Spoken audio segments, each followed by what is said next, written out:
우리가 인생을 살면서 한 번쯤은 상상하는 또 생각하는 그러한 내용들이 있습니다. 시간을 거슬려 만약 내가 일제 식민지 시대에 태어났다면 난 분명히 독립군이 되었을 거야라고 한번 스스로도 상상하죠.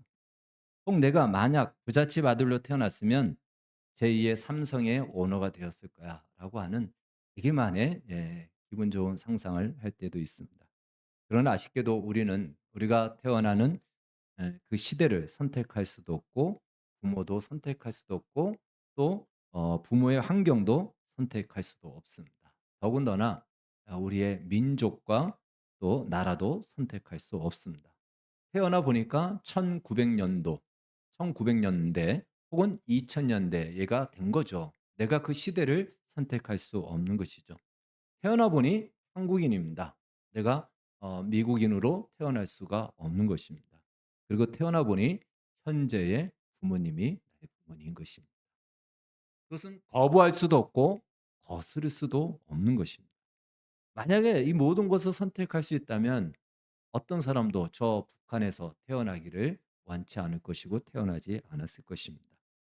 성경은 그것을 오늘 이렇게 묘사합니다. 17절에 보니까 오직 주께서 각 사람에게 나눠 주신 대로라고 먼저 말씀하고 있습니다.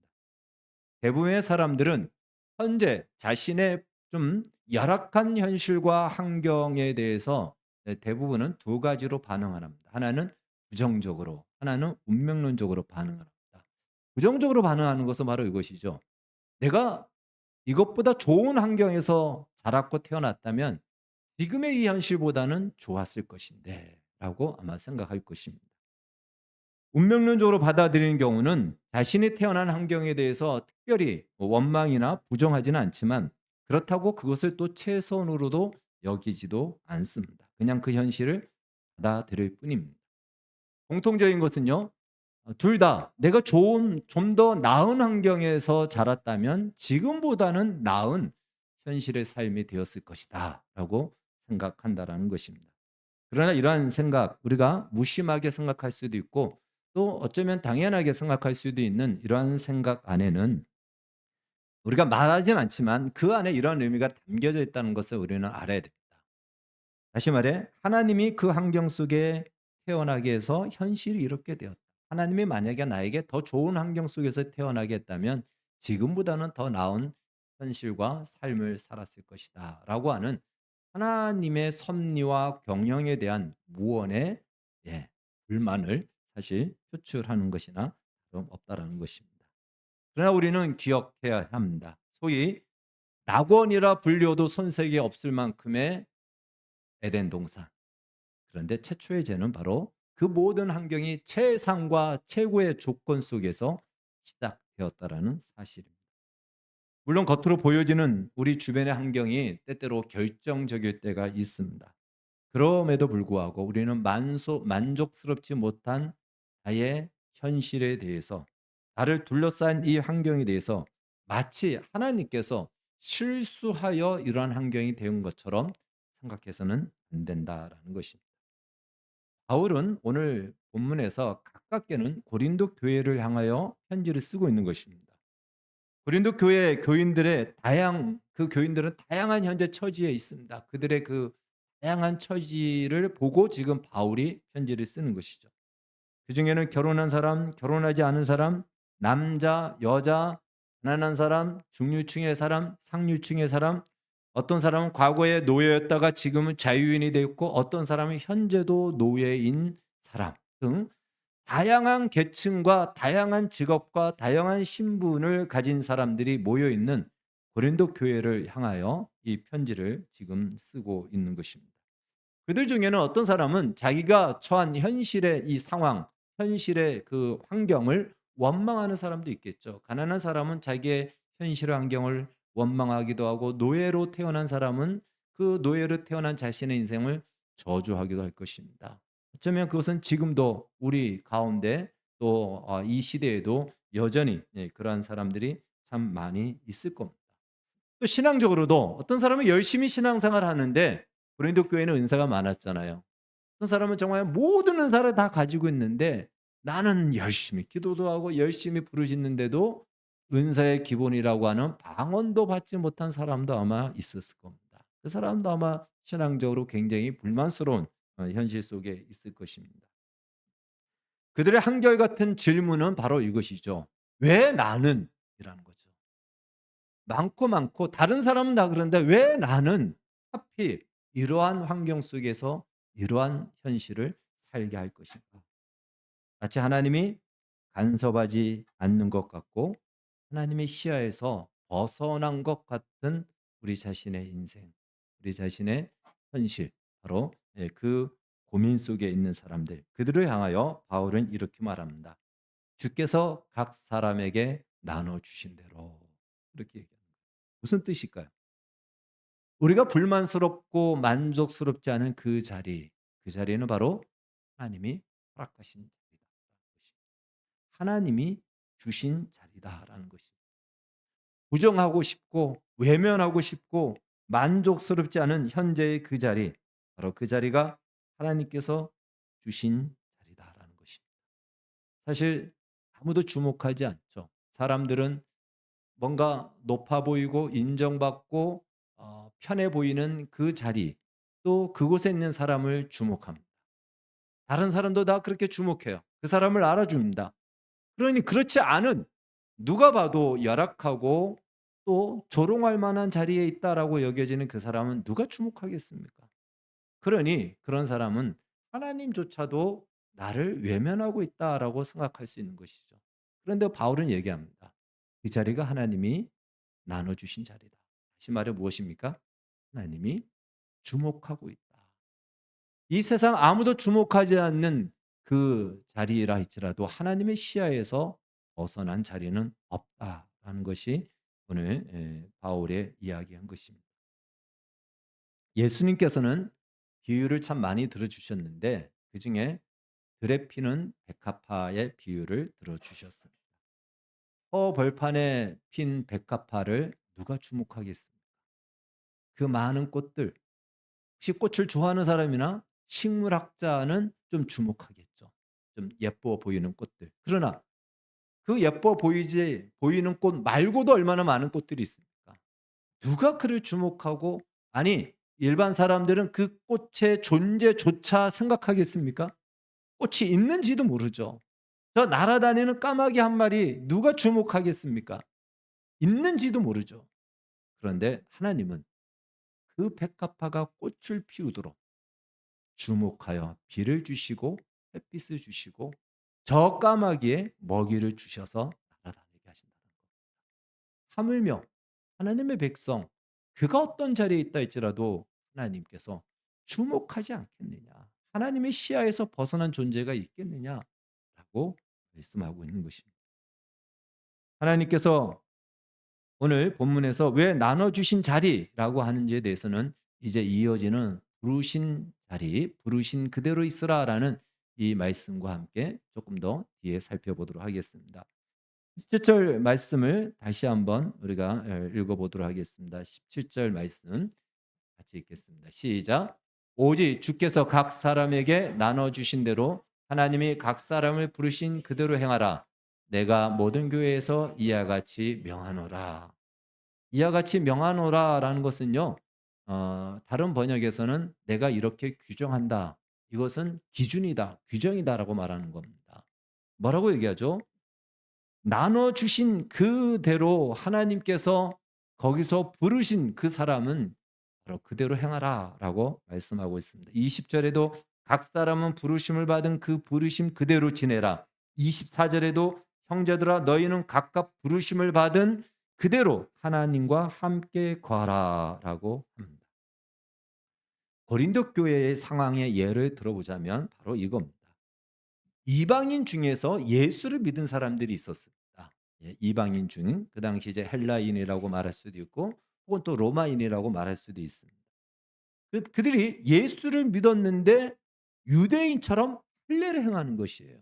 할례는 오늘날 남자들의 포경 수술과 같은 것입니다. 이 문제는 고린도 교회뿐 아닌 갈라디아 교회들이 일어났고 초대 교회에 공통적으로 일어난 문제였습니다. 본래 유대인들, 구약의 유대인들이 하나님의 선택받은 선민의 징표가 무엇이었냐면 그들은 율법을 가지고 있었어요. 다른 누구에게도 없는 율법이 우리에게만 있다라는 것이 그들의 자부심이었고 자랑이었습니다. 이것이 선민의 증거였습니다. 그리고 그 율법의 대표적인 상징이 무엇이냐면 할례였습니다. 할례를 행하는 것이. 그래서 할례 없는 자들을 그들은 개처럼 여겼고 할례 없는 자들을 짐승처럼 여겼습니다. 왜? 하나님의 선택받지 못한 존재라고 생각하니까요. 자, 그것이 이제 구약의 유대인들의 선민 사상이었는데 이방인 중에 예수를 믿고 그리스도인이 된 사람은 마치 유대인의 선민이 되는 것처럼 생각했던 것이죠. 그래서 그들은 세례를 받았음에도 불구하고 선민의 증거라고 하는 할례를 또다시 행하는 사람들이 일어났다라는 것입니다. 지금도 마찬가지죠. 예수를 믿게 되면 오늘날도 우리가 예수를 믿고 예수님 만나게 되면 우리 심령에 엄청난 변화가 생깁니다. 세상이 달라 보입니다. 이전의 세상이 아닌 달라 보입니다. 그래서 이제 하나님을 위해서 내가 의미 있고 가치 있는 인생을 살고 싶다. 하나님을 위해서 정말 뭔가 제대로 된 삶을 살고 싶다라고 하는 거룩한 소원함이 생깁니다. 여기까지는 아주 정상적이고 바람직한 것입니다. 그런데 그때 우리 마음속에 파고드는 유혹이 있다라는 것입니다.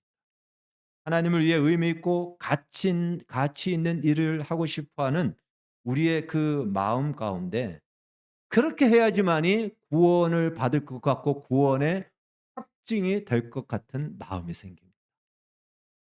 그래서 마치 할례를 받아야 할 것 같은 그런 마음처럼 하루에 3시간 이상씩 기도해야 될 것 같고 혹은 세상 일이 마치 속세 일처럼 느껴져서 세상 일이 아닌 하나님을 위해서 하나님의 일만 하고 싶어 하는 그래서 신학교에 가야 될 것 같은 막 이런 마음들이 들어온다라는 것입니다. 요즘에는 신학교에 오는 사람들이 너무 없어서 심각할 정도입니다. 아주 정말 신학교 오는 사람들이 너무 없습니다. 아무튼 자기가 처한 자리는 하찮아 보이고 자기가 하는 일도 마치 세상 일처럼 여겨져서 이 일을 그만두고 뭔가 더 다른 거룩하고 더 의미 있는 일을 해야 될 것 같은 그런 마음의 유혹이 생깁니다. 그래야 구원받을 것 같고 확증하고 하나님 보시기에도 괜찮아 보일 것 같기도 합니다. 그러나 성경은 오늘 본문에서 3번이나 반복해서 말합니다. 부르심 받은 그대로 지내라. 이 말에 당신의 어떤 형편과 처지에서 어떤 상태에서 예수를 믿고 하나님의 부르심을 받았는지는 몰라도 바로 그 자리, 여러분이 부르심 받은 그 자리는 속세의 자리가 아니고 하나님이 나눠주신 자리라는 거예요. 하나님이 나눠주신 허락하신 그 자리에서 여러분은 예수를 믿고 부름을 받은 것입니다. 그 얘기를 하는 것이에요. 그런데 왜 그 하나님이 나눠주신 자리를 거부하고 그 자리를 외면하고 다른 자리로 가려고 하느냐? 그런다고 하여 더 신령하고 그런다고 하여 더 경건하고 그런다고 하여 하나님이 더 인정해 줄 것 같으냐? 그렇지 않다라는 것이 오늘 바울의 가르침인 것입니다. 할례를 받지 않았다면 받지 않은 상태 그대로 있으라라고 얘기하는 거예요. 예수 그리스도를 믿었는데 복음을 받았는데 더 이상 여기에 무엇을 더 해야 될 것이 없다라는 것입니다. 심지어 뭐라고 얘기하냐면 노예의 상태에서 예수를 믿었다면 여러분 노예로 산다고 생각해 보십시오. 이 노예에서 벗어나고 싶은 것이 얼마나 꿈이겠습니까? 그런데 노예의 상태 그대로 있으라는 거예요. 바울이 이것을 노예 제도를 인정했다 뭐 이런 차원이 아니에요. 예. 이제 이것은 뒤에 우리가 좀 말씀을 살피다 보면 나옵니다. 물론 21절 그러나 내가 자유롭게 될 수 있거든 그것을 이용하라라는 말씀을 노예에서 해방될 수 있으면 해방되는 것이 좋다. 그것을 선택하다라는 것으로 해석할 수도 있으나 그러나 이 해석도 다른 해석이 있다라는 것입니다. 분명한 것은 내가 어떤 신분과 처지에서 예수를 믿었든지 그 신분을 버리고 직업을 버리고 또 다른 더 신령한 무엇이 있을 것 같아 그 자리를 떠나는 것을 만류하고 있다라는 것입니다. 그렇지 않다라는 것입니다. 하나님께서는 우리가 부르심을 받은 그 자리 그대로 있으라고 하는 이유가 무엇일까요? 왜 그러냐면 내가 부르심 받은 그 자리에 나 말고 그 자리에 있는 사람들이 많이 있어요.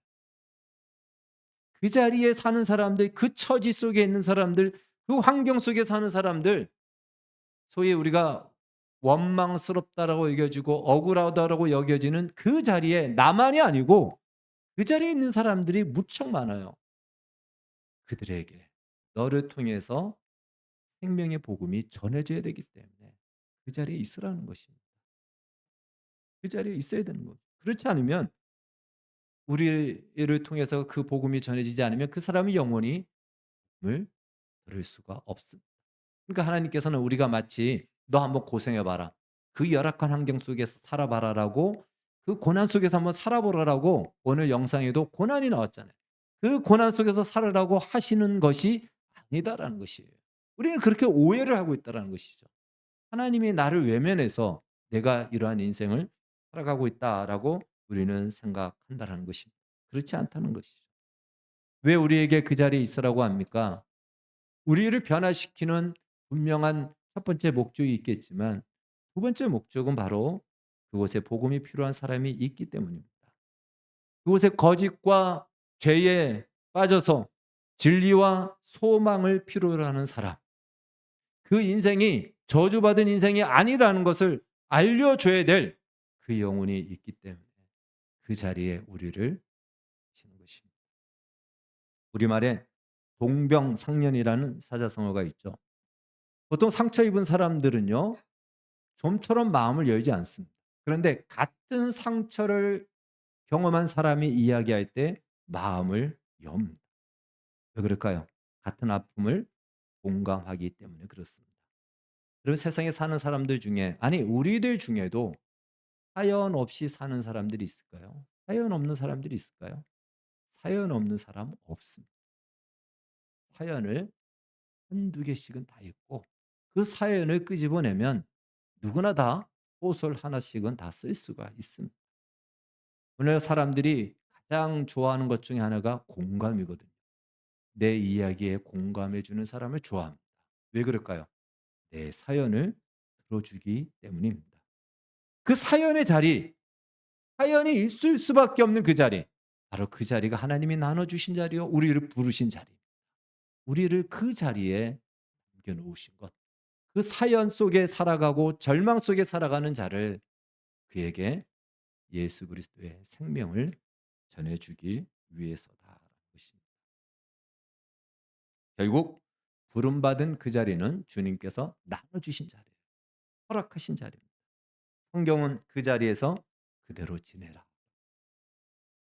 지금 전 세계 센세이션 이슈가 되고 있는 것 중에 하나가 미국의 보수 청년이었던 찰리 커크의 죽음입니다. 유타 주에 있는 대학에서 연설을 하다가 목에 총을 맞고 바로 이제 죽은 31살의 정말 미국의 젊은이들을 깨웠던 참된 미국의 그 정신, 복음의 정신을 많은 청년들과 이야기하면서 그들에게 참 가치를 알려줬던 이 찰리 커크의 죽음. 로빈슨이 타일러 로빈슨이라는 그 친구가 멀리서 저격을 해서 죽었습니다. 얼마나 큰 충격이겠습니까? 이제 한 3살짜리 뭐 한 4살짜리 그런 아이 2명 아이를 두고 죽었습니다.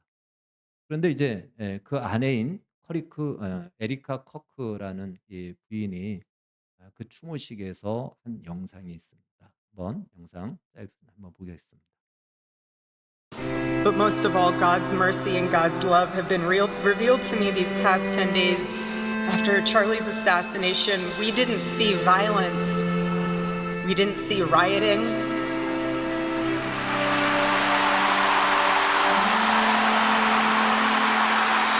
We didn't see revolution. Instead, we saw what my husband always prayed he would see in this country. We saw revival.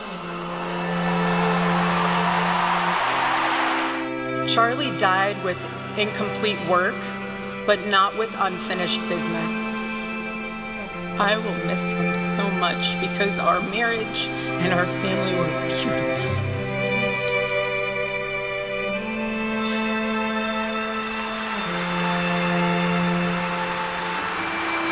The greatest cause in Charlie's life was trying to revive the American family. My husband, Charlie, he wanted to save young men, just like the one who took his life. On the cross, our Savior said,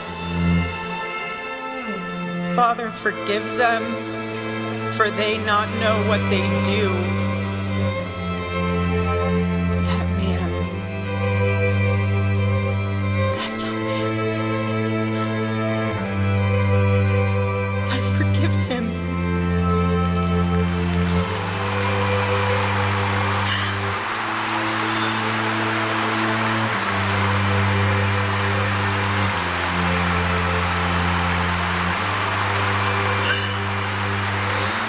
I forgive him because it was what Christ did and is what Charlie would do.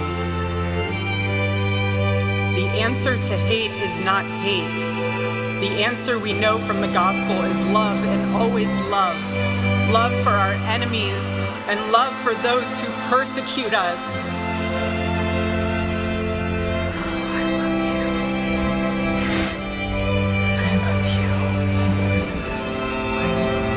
I love you.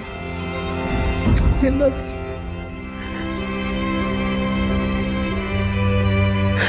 God bless you.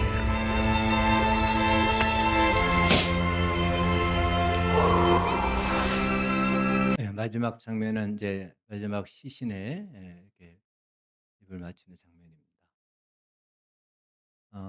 에리카 커크에게는 큰 고난이 온 것이죠. 정말 평생에 잊지 못할 큰 상처와 아픔을 겪었습니다. 어, 그런 사람들이 얼마나 많이 또 있겠습니까? 물론 예, 암살이 아니라도, 그러나 저 고난 속에, 저 고통 속에, 저주와 원망 속에 한 가정의 인생, 한 가정을 무너뜨린 바로 그 경험을 가진 자들에게 에리카 커크의 말, 얼마나 그들에게 공감이 되고 격려가 되고 용기가 되고 소망을 주겠습니까?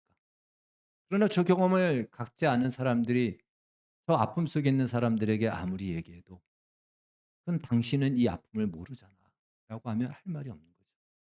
그러나 에리카 커크는 그 아픔 속에서도 그리스도의 사랑을 실천하였고 그 사랑으로 격려할 수가 있는 것이죠. 하나님께서 우리를 부르신 자리, 그리고 왜 나에게 그런 만족스럽지 않는 그 자리를 허락하셨는가? 그 자리에 여전히 절망과 원망 속에 살아가는 그들에게 하나님의 살아계심과 하나님이 너를 주목하고 있음을 알려주기 위해서 우리를 가장 적합한 그곳에 갈 수 있는 사람은 너밖에 없다라고 하여 보내신 것이다라는 것입니다. 그럼 우리는 이런 의문이 생깁니다. 그 자리가 만족스럽지 않고 인정받지도 못하는 그 열악한 자리인데 그 열악함을 그러면 내가 감수해야 됩니까? 그냥 오롯이 그 고통과 희생을 다 당해야 됩니까? 라고 하는 우리 안에 불평도 생길 수 있고 마음도 생기죠. 하나님, 어떤 사람은 정말 이런 아픔 없이도 그 인생을 감수하는데 왜 나에게는 이런 열악함 속에 이 일을 감수하라고 합니까? 저는 사람들이 부러워하는 그 자리, 그 자리에서 제 인생을 살고 싶습니다. 어쩌면 우리는 그러한 소원함을 주님 앞에 드릴 수도 있을 것입니다. 근데 우리가 한번 생각해야 됩니다. 우리가 열악하다라고 하는 이 표현은요, 나를 감싸고 있는 내 주변의 환경이 부족하다라는 거예요. 만족스럽지 않다라는 것입니다. 충분하지 않다라는 것이에요. 뭔가 내가 만족하고 기뻐하기에는 충분하지 않고 부족하기 때문에 열악하다라고 우리가 표현하는 것이죠. 하나님께서 우리를 불렀을 때 그 부르신 그 자리, 즉 하나님께서 처음에 우리에게 허락하신 나눠주신 그 자리, 그 자리에서 그대로 지내라라고 하는 것은 부족하지만 그 부족함을 감수하면서 희생하라, 이런 뜻일까요? 하나님께서 우리에게 희생하라라고 할까요? 에리카 커크가 감수해야 될 부분이 있습니다. 그러나 그가 그리스도의 사랑으로 살아 용서를 하잖아요. 그 말은 무슨 말일까요? 하나님께서 우리에게 희생을 요구하면서까지 하나님을 위해 살아라 이렇게 말하는 것이 아니다라는 것입니다. 대부분의 사람들은 그렇게 생각하죠. 나에게 이 희생을 요구하시기에 내가 이 희생을 감당하겠다라고 생각합니다.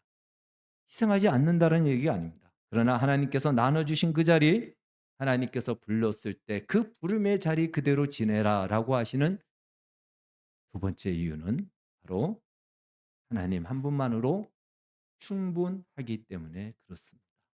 우리는 열악하다라고 하지만 그 자리에 사실은 하나님이 계셔서 하나님만으로 충분하기에 감당할 수 있고 넘쳐날 수 있다라는 것입니다.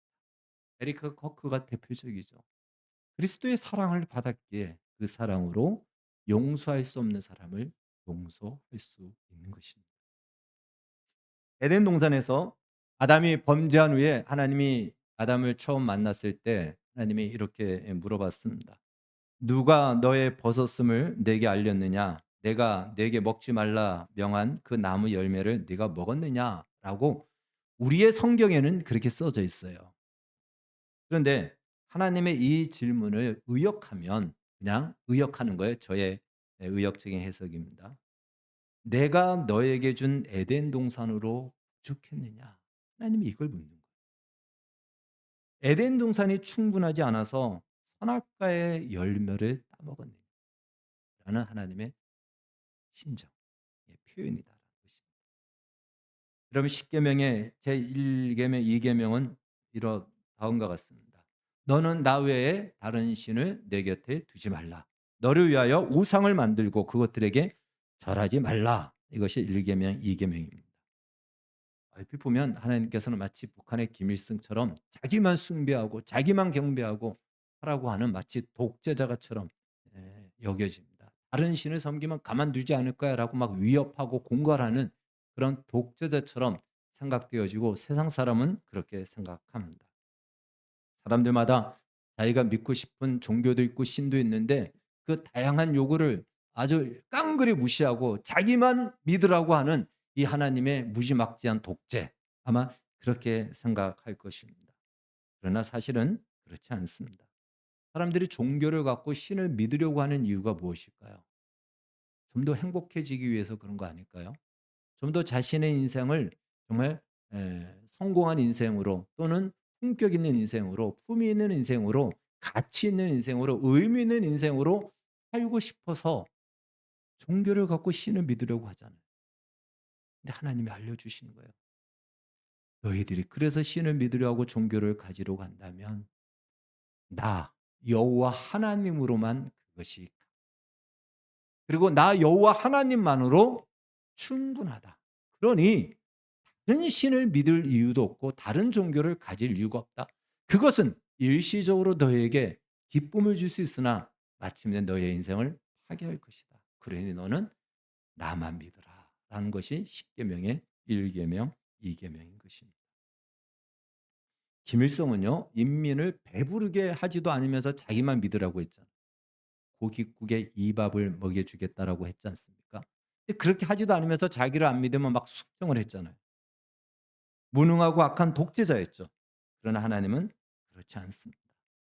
우리가 서 있는 자리, 우리에게 나눠주신 자리, 어떤 형편, 어떤 상태에 있든지 억울하고 심지어 노예의 자리에 있을지라도 가난할지라도 얼마든지 만족을 뛰어넘는 넘쳐나는 기쁨을 주시고요. 그 안에서 참된 가치와 행복을 주십니다. 그렇기 때문에 저 에리카 커크 같은 그러한 고백을 하는 거예요. 말이 안 되는 고백을 하는 거죠. 예. 영상을 여러분들은 못 봤지만 저는 영상을 봤습니다. 총을 맞는 순간 목에서 피가 철철철 그냥 쏟아져 나와요. 그 현장에 그것을 그 옆에 있었는지는 모르겠습니다. 그러나 그것을 본 아내가 이 짧은 시간 안에 용서할 수 있었던 그 이유가 무엇이겠습니까? 그 안에 그 용서하지 않는 분노보다 더 큰 하나님의 은혜와 사랑이 그를 만족시키고 있었기 때문에 그렇습니다. 노예는요, 노예의 자리에서 풀려나는 것이 최고의 기쁨이고, 가난한 사람은 가난의 자리에서 벗어나는 것이 최고의 기쁨일 것입니다. 아마 그것은 뭐 거의 맞는 얘기일 겁니다. 그런데 우리가 경험하다시피 그 기쁨은 잠시, 또 다른 인생의 위기가, 노예에서 벗어나서 이제는 바랄 것이 없다라고 했는데, 가난에서 벗어나서 이제는 바랄 것이 없다고 하는데, 인생에는 또 다른 위기가, 또 다시 내가 정말 싸워야 되고 넘지 못할 위기가 또 와서, 또 다시 우리는 그 안에서 절망과 원망과 저주스러운 인생을 또 살기도 합니다. 진정한 자유는 외적인 변화, 이것도 자유겠지만, 진정한 자유는 하나님의 부르심을 받은 자리, 죄의 권세로부터 벗어난 그 자유의 평강, 그것이야말로 진정한 자유입니다. 진리가 너희를 알지니, 진리를 알지니 진리가 너희를 자유케 하리라.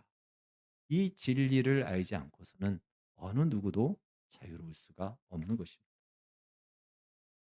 오늘 본문의 제목대로 하나님께서 불렀을 때 그 자리 그대로 지내라라는 그 자리가 하나님이 나눠주신 자리고, 그 자리가 바로 하나님께서 함께하는 자리이며, 하나님 한 분만으로 충분하기 때문에 이렇게 말씀하셨다는 것입니다.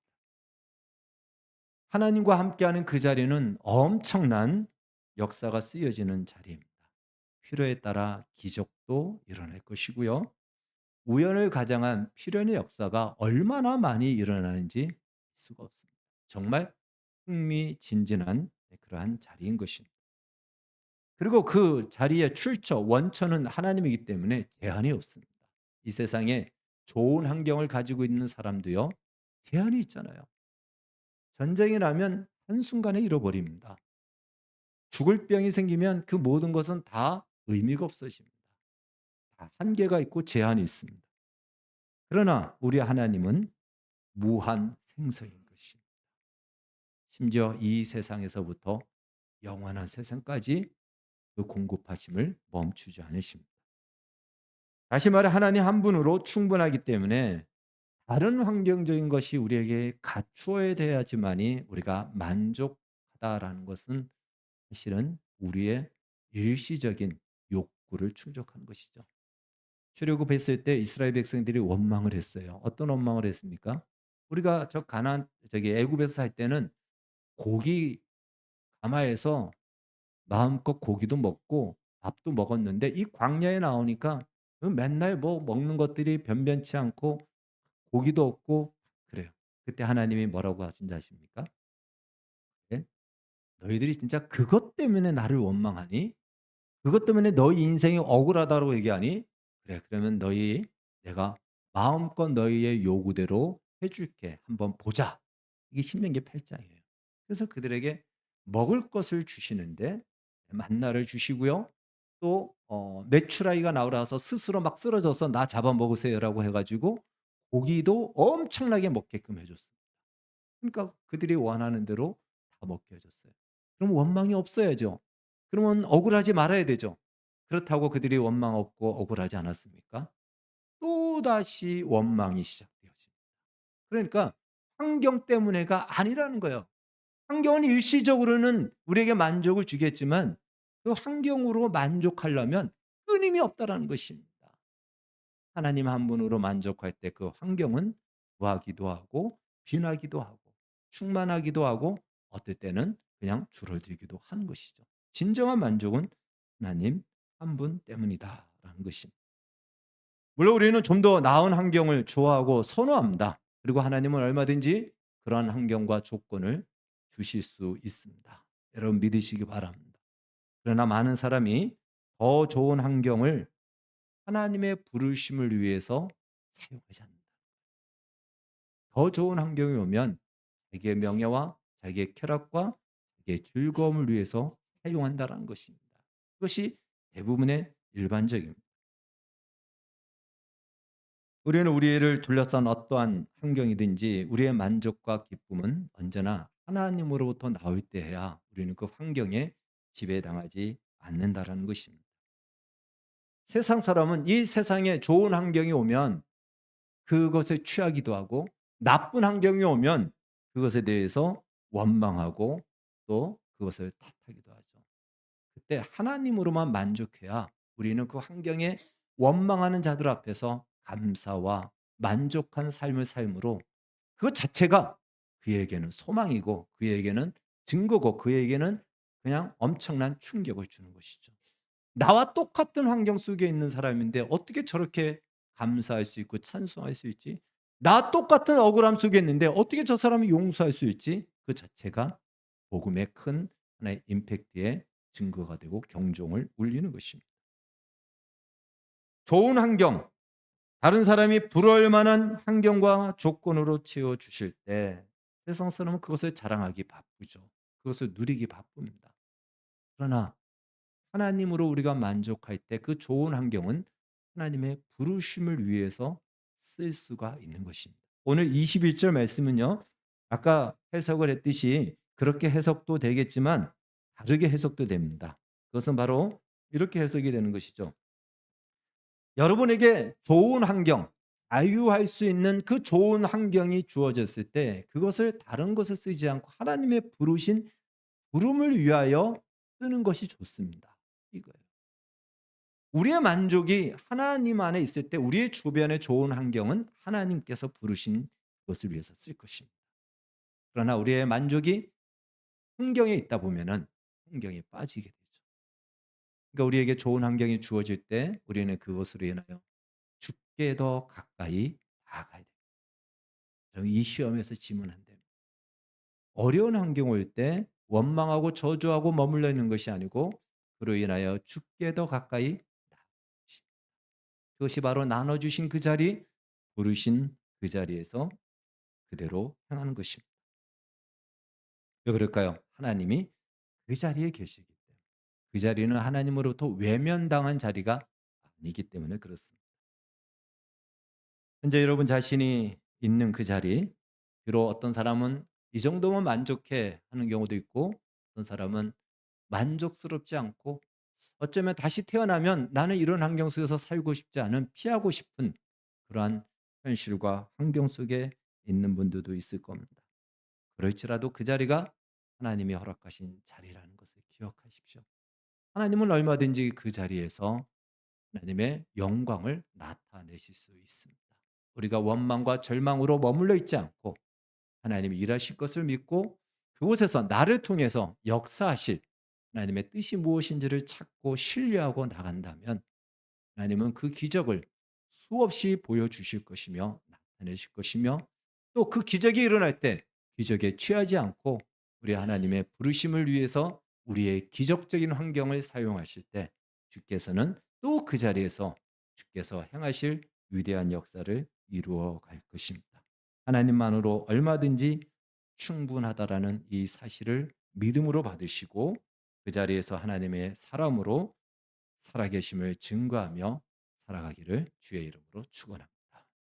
기도하겠습니다. 주님 감사합니다. 우리를 부르신 그 자리, 하나님이 나눠주신 그 자리, 그곳에서 하나님이 함께 하심을 믿고 신뢰하고 그곳에서 하나님의 부르심을 쫓아 살아가게 하시고 이를 통해서 주의 위대한 전능의 역사가 쓰여지고 펼쳐지게 하여 주시옵소서. 그곳에 절망하는 한 영혼을 부르시고 그곳에서 원망하며 저주하는 한 영혼을 부르시고 그곳에서 낭망하여 살아갈 용기를 잃은 영혼을 불러 주시옵소서. 예수님의 이름으로 기도하옵나이다.